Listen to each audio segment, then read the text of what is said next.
Hello, everybody. Welcome to this month's MCDM game Patreon Q&A. We have James and we have Geordie today. We're going to be talking about monsters. Now, Wilzard, they've gotten a little bit lost between goblin points, openers, reversals, closers, and villain actions.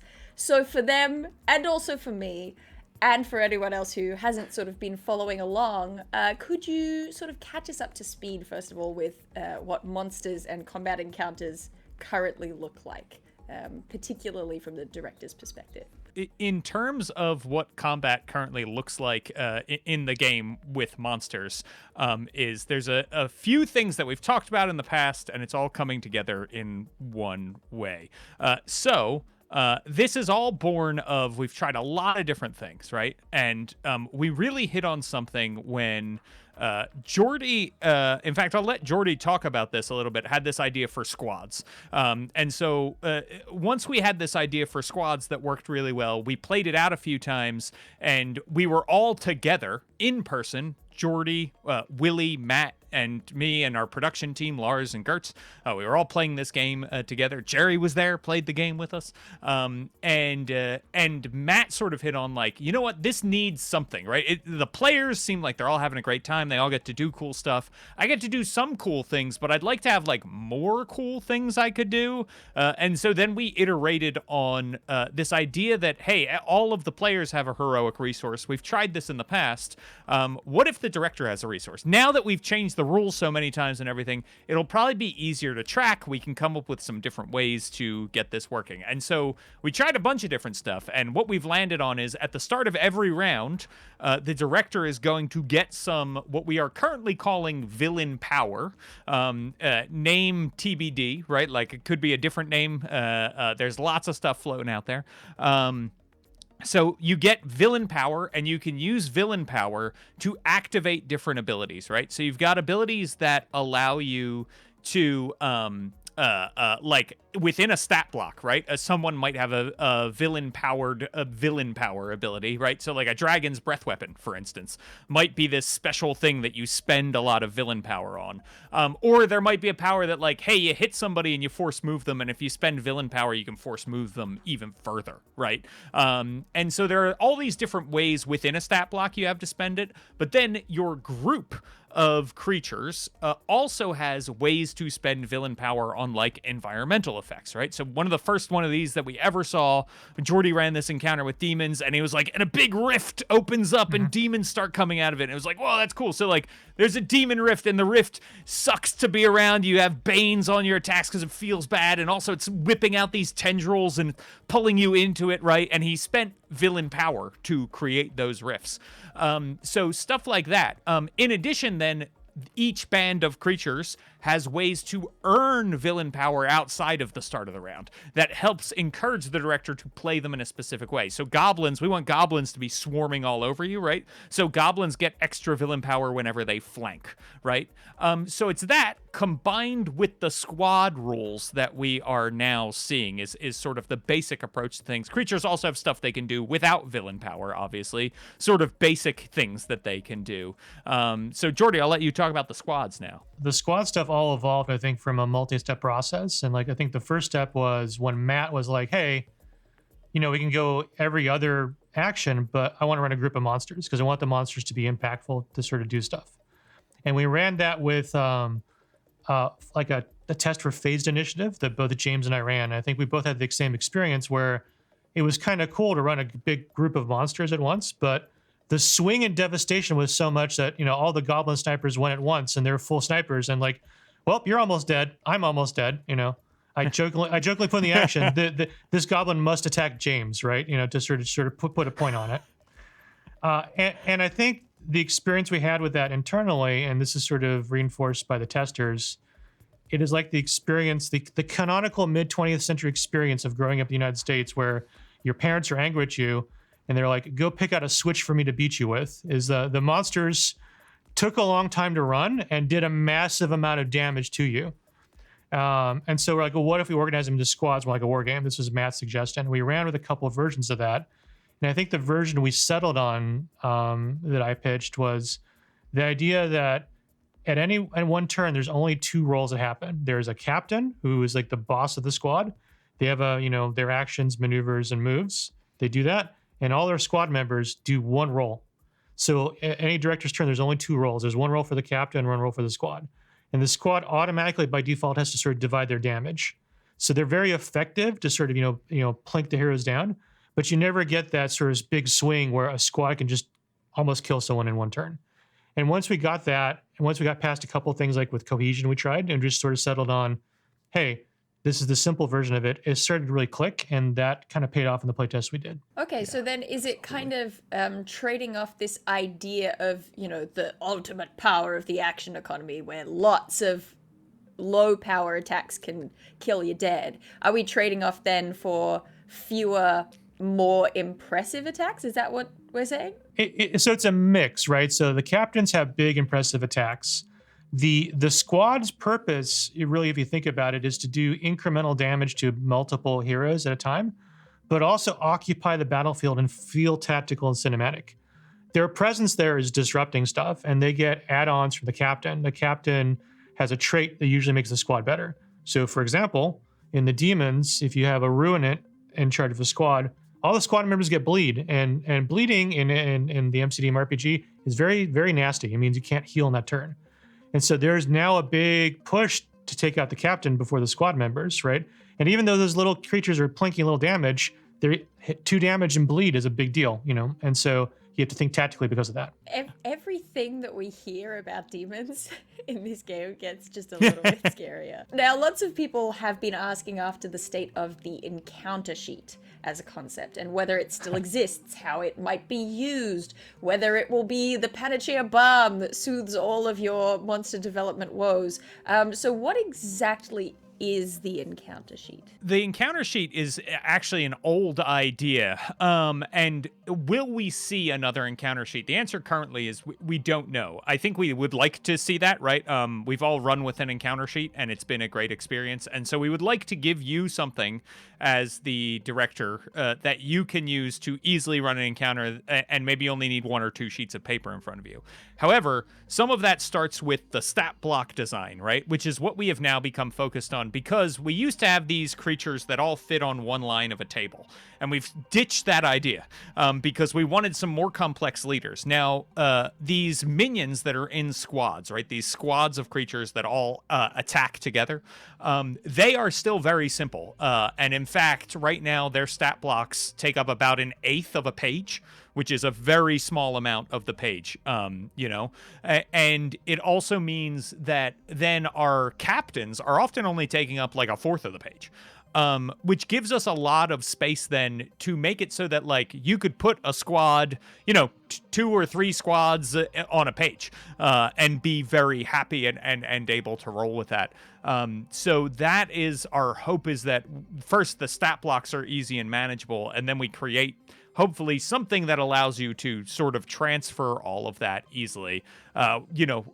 Jordy is one of the first people on the team to, whenever we're talking about this stuff, be like, we should really have some sort of robust thing that you can at least download, right? Like we should have like some kind of spreadsheet that if you buy the book, you can download it and it populates stuff for you, right? That kind of thing. And I am all in for support for that. So, but first we need to figure out what the creatures look like in the book and how we're going to lay out the book and what information is there. And then we'll know like, okay, now we can create the encounter sheet to go with this. Actually, on that discussion point, it seems like there are a couple of different sort of hurdles in terms of complexity because, there's the complexity that we kind of think about in terms of an encounter and monsters and how they're run. But Jacob Montague asks after the complexity of preparing an encounter. And Ori Klein also brings up the complexity of just reading and understanding the monster information in the first place. So how do you approach that? Do you tackle all of that at once? Is it each thing in turn? Are you playing whack-a-mole? I just want to kind of get an idea of what that process looks like for you guys at the moment. At the beginning of the process, there's a lot of like, well, what feels right? Like way back when we first sat down to do this, one of the first things Matt said when we were putting together a playtest encounter back in January of last year, right, was how many goblins is the right number of goblins in an encounter, right? And it was like, oh, okay, well, let's start there and let's talk about that, and that's going to inform how powerful they should be and how we should make encounter building rules that determine this thing, right? And so a lot of times we think about that, and then we were joking that we had this measurement unit of like one standard goblin, and it was like, all right, well, how many ogres then is one standard goblin? What is a standard goblin? Is a goblin sniper a standard goblin? Is that an elite goblin? Is that a lesser goblin, right? Like, so you do have all of these conversations to try to figure that out of like, how powerful should it be, and how much of that power is informed by complexity, right? So like there's sort of two big forms of power that we measure as baseline when we're putting together creatures, right? The first is how hard is it to kill, how much stamina do I have, right? And how easy is it for it to kill the players, right? And that is how much damage does it deal. And you use that kind of as the base, and then what you do is you add on all the fun bits and bobs. And the fun bits and bobs can make something more lethal. They often do, right? Like forced movement can also deal damage. So now maybe there's more damage at play. And so that's why we do a lot of testing to get these things in place. But we start with like, how many goblins do we want? Okay, we want to have this many in an encounter. Let's build goblins and encounter building rules that allow us to do that, right? So we sort of start backwards. And then we say, well, we want there to be, 3 to 4 goblins per player character on the field. Okay, here's how we do that. We want there to be 1 or 2 ogres for a party of 5 adventurers on the field. Okay, so now that we understand it's this many goblins per player character, right? Then we understand how many ogres that is, and that tells us how much damage the ogres need to do, how much health they need to have, that kind of thing. And so, and yes, it is constantly then whack-a-mole. We go into testing and we're constantly adjusting and tweaking numbers up until someone demands that we give them the text for the book. You've touched on it a bit there, and it was touched on a little bit in Squads. James Archbold wants to know, how do you make a monster scary for a level 8 party without just making it a big bag of stamina or giving it a million things to do, which could potentially, overwhelm a director or possibly, as Sabara Baroi mentions, it could dilute the tension of the encounter while the director sort of pauses to make these tactical decisions. How do you keep that viable sort of challenge and threat without just handing a million different attacks over? I can talk about some of the experience I've had making the demons that people tell me are terrifying, or some of the other creatures. I think the concept I use, the technical term, is Looming Dread. And what I mean by Looming Dread is the idea that the monsters have an engine, right? So like step 1 is this, step 2 is this, step 3 is this. And the players see the engine happen. And if they let the engine go, the bad stuff happens to them, right? Like the captain gives the minions bleed. If the minions get close to you, they'll attack you and you'll be bleeding. And then the big nasty monster that does a lot of damage to you will do its thing, right? So every step of the way it's coming. It's sort of like the shepherd tone you sort of see in music. It's sort of building crescendo. And that gives players the opportunities to disrupt the engine along the way, and they feel satisfied because this tension, this friction that they're dealing with is overcome in a certain way. And so that's why, while damage is important, we want this idea that this machine is being disrupted. And so there's themes, I think I did a pass on humans, and the humans have an updated version of the Flee Mortals theme where instead of prone, it's slow, and the humans slow you down. And when you're slowed, other humans can do nasty stuff, like the human knave can spend, villain points to daze anyone who's slowed. And daze is bad, but, they can't do it automatically. Someone has to slow you before that. But luckily, several humans can slow you in various different ways. And so that kind of creates an engine. Keep them apart, keep this person away, it gives you sort of a tactical feel. But builds that story, if you let them do stuff, they will do bad stuff to us. Joshua Baker says, I think it's been mentioned that some terrain features might be worth encounter points in terms of putting an encounter together.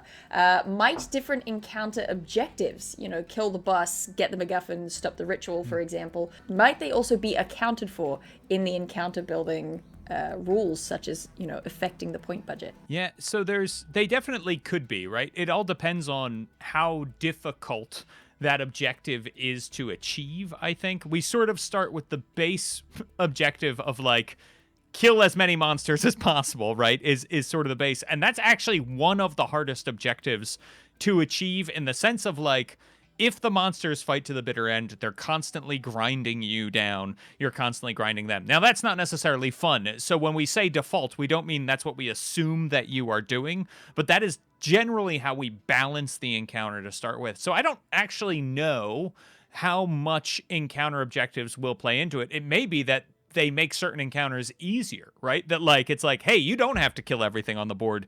You just need to go over there, get that rod, and get out, right? And so we can make this we can crank up the difficulty and make this a much harder encounter. I love the idea of that, and I think we would like to have that kind of guidance with our objectives and inside of our encounter building as well, for sure.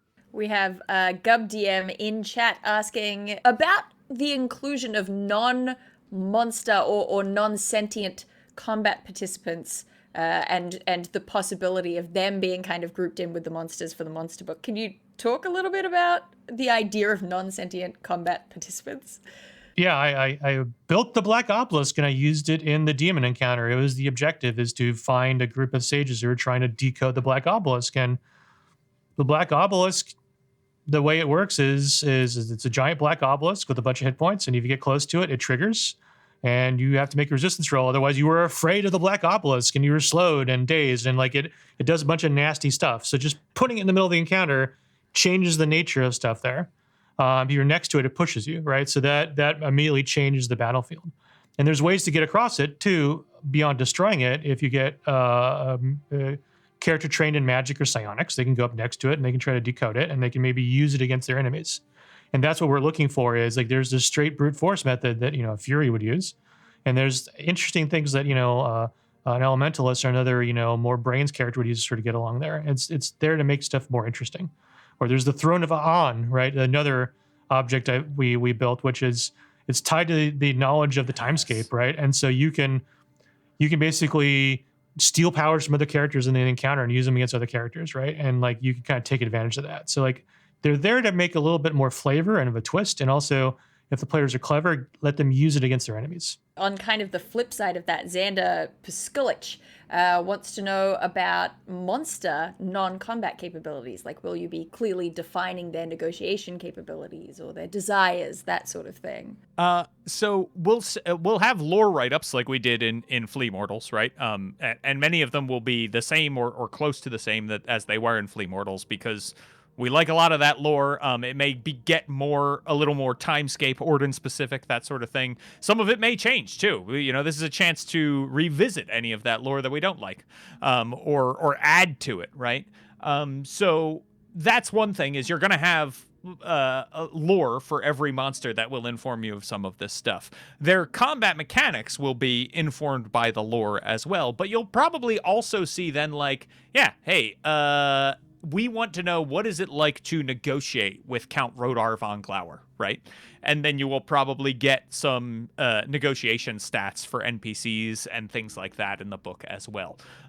So that's one of the plans, right, that we have right now, is like, yeah, we want to know. We don't expect you to fight every creature you come across. We do expect you to have negotiation and things like that. So that'll definitely be part of it. Jonathan Nags asks how true solo monsters like dragons, legendary swordsmen, that sort of thing are progressing. Are they likely to look at all different to the monsters that we've mostly seen so far, which tended to come in groups or be flanked by minions?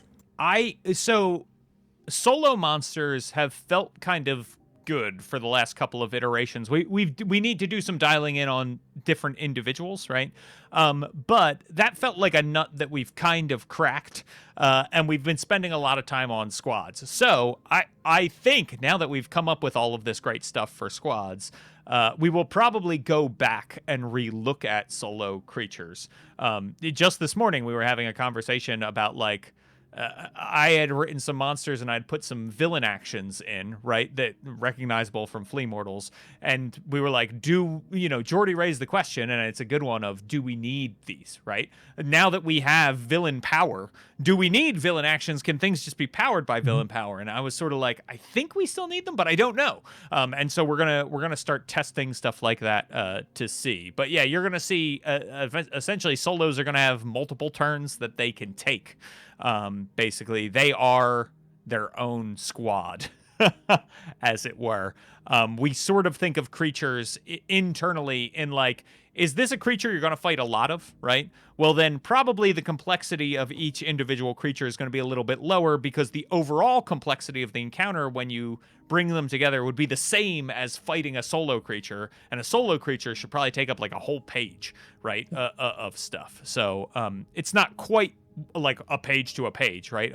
You need more space for goblins than you do for one dragon. But the complexity will probably be similar. Jacob Piculo asks, do you test for or design around how multiple encounters against the same monster or group of monsters feels?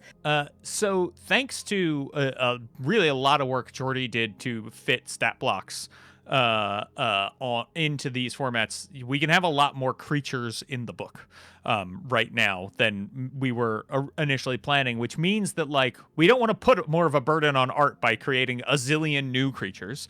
So it means that we get to add like more goblins and more orcs and more humans and more elves and more dwarves and more, gnolls and stuff like that. So the things that we expect you to fight like over and over again over the course of an adventure or even a campaign, you are going to be able to have a lot of variety. In fact, Jordy, you should talk about this because you've created 3 different bands in the last couple of days here. Yeah. Like, there's a big amount of variety you get from having the different creatures of the other own, right? So like we have more room for that, so that's going to help. But I think the other key is the combinatorial nature of squads and captains. And so like we have a classic goblin captain, an ambusher, who at the end of their turn, they and their squad, if they have any cover, they just hide. So you can imagine, like, if they're a bunch of sniping goblin archers, that feels different than, a bunch of spine cleavers for these big brutes, right? The brutes being hidden has a different character to the archers being hidden, even though you're functionally taking the same 3 pieces into 2 different combinations, right? And so that's a big thing, is giving the director these sort of toys for this engine to sort of make stuff that's interesting. So I talked about the slow dynamic with the humans. The war dogs have like a dynamic, with loyalty collars and explosions and like doing damage to other people and like doing a lot of lifting there, right? And there's combinations there. And then, the demons have all sorts of nasty stuff they do, picking off of souls and other elements there, right? So there's a lot of interesting combinations. So like it can create really cool exploding opportunities. The more each captain we add, if we do the right job with the captain traits, feels like that captain's valuable for more than one minion type.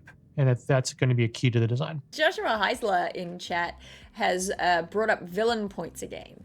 Says, give me the ability as a player to do something extra cool in exchange for giving more villain points to the director. And Elaine Bennington, also in chat, said, love the idea that the director gets rewarded for playing the monsters tactically. So we've touched on it already, but can we talk a little bit more about some of the mishaps, the trials and tribulations that you have found with giving the director a sort of combat resource that they can use based on, say, how many of the bad guys the heroes kill? Can we talk about that a little bit?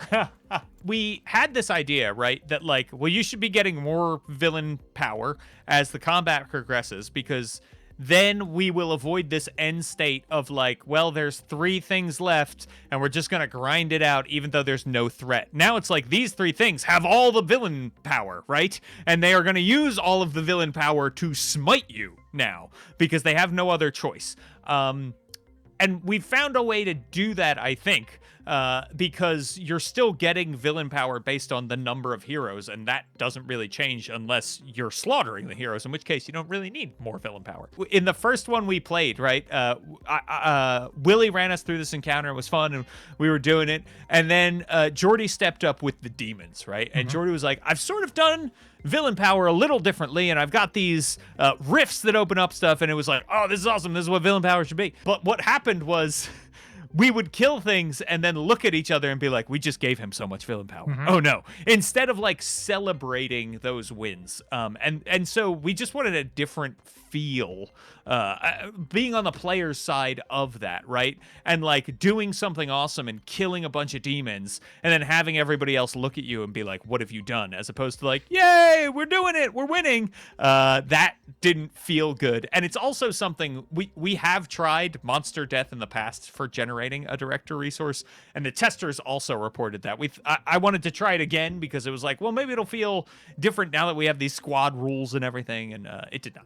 It felt great to the director. I mean, I was cackling with glee whenever you kill demons. Yeah, and that was kind of cool, right? It was cool that the director got to have fun as the monsters were dying. That felt cool. Yeah. Okay, so then does that indicate that there's kind of a method in this sort of iterative design process that shows the value of going to an extreme, like let's just give the director a ton of points, and you can see that it won't work as the final version, but you're like, okay, but it was fun. So how do we just dial that back inch by inch? A point we've sort of discovered with the demon dynamics, since I'm familiar with running it, is we created this really good loop where as you killed demons, the points sort of self-balanced, and so you kept the encounter sort of going. So on paper, it should have worked. And like technically as a design, it worked. But the psychological aspect of the players kind of disrupted that, right? So it's like if you were given the objective, check off these 3 boxes, we succeeded, but the vibes check was off, right? And so we have to address the vibes. With a release date that is, only so far away, how do you go about testing longer form campaigns with the new system, especially if it's constantly evolving mid-campaign? Yeah, so I have often said to the testers, back when we were doing stuff for D&D, the best way to test stuff, right, is to run it as you would, as close to game time conditions if you can, right? So if you have a regular group and you can get them to play this game once a week, that is amazing, right? But they are going to have to deal with these things that are a pain in the butt, which is like, hey, this ability that you loved is gone now. Or, hey, this ability that you thought was bad and didn't take, well, now it's amazing, right? And now you're going to want to go back and change and take it, right? And so being able to juggle those things around and deal with those changes is hard. And so any testing is better than no testing in general. So we do encourage our testers to play campaigns once we get into a place where we are stable enough, right? And now through unlocking monsters, we are finally in a place where it feels like we're leaving R&D, right, and going into production. And now once we're in production, that is possible. We did have a question from Zachary Yoda, who is dreaming of the possibility of a monster marketplace sort of attached to the VTT where they could potentially pick up official and community monsters alike. Is that a possibility down the line? That is the intent. Right. So, when we talk to our business manager, we talk to everyone. The goal of this game, the goal of this company is to build like a lattice work for a community to build around, right? So you sort of, you laying the wire to pour the concrete, the community is the concrete. And so there's only so much work we can do, and we're going to do a lot of work there. But what we want to do is give the players the tools, the directors the tools to sort of build up more stuff for themselves and build like a thriving community. And I think that's important, that not just official stuff we do is there, but also unofficial stuff, whether or not it's validated by us, it kind of exists in a marketplace for the community. There's breaking news from Jerry in my ear that we can show off a piece of art. Oh my gosh, everybody, brace yourselves. Breaking news. So Nick Despain, who is one of our resident artists and art directors and art outsource manager, is also the demon artist over here at MCDM, has done demons for a bunch of the books that we've done, including Flea Mortals and Kingdoms Warfare. I think it got a bit of my soul. I think it did. That is the voice, by the way, that Jordy uses for demons when he is mercilessly tearing you apart with them. It's great. That was freaky looking. Yes. I love that. Thank you so much for sharing that with us. And thank you so much for answering our questions today, Geordie and James. Thank you, chat, for joining us. We will be back in another month with another Q&A, so stay tuned for that one. Have a lovely morning, afternoon, evening, night, whatever it may be where you are. Have a good one.